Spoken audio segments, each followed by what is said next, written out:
everyone, welcome to Sue's Cooking. I wanted to come live and show you a carrot puree in our Deluxe Cooking Blender.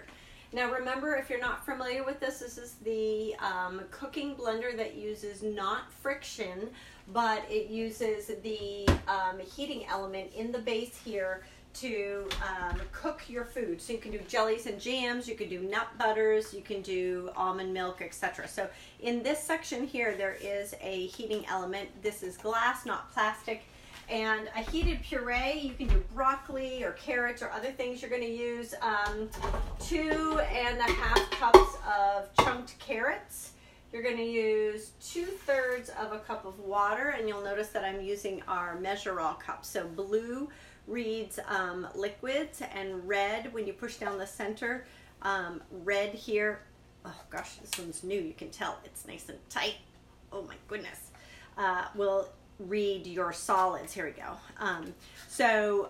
Solid, so peanut butter, shortening, Karo syrup, you just scrape the top off and then you push and it'll plop it out. So all you need to do that, you can add some salt to it. I'm not going to add salt to it because I already added salt to the soup that I'm adding the puree to.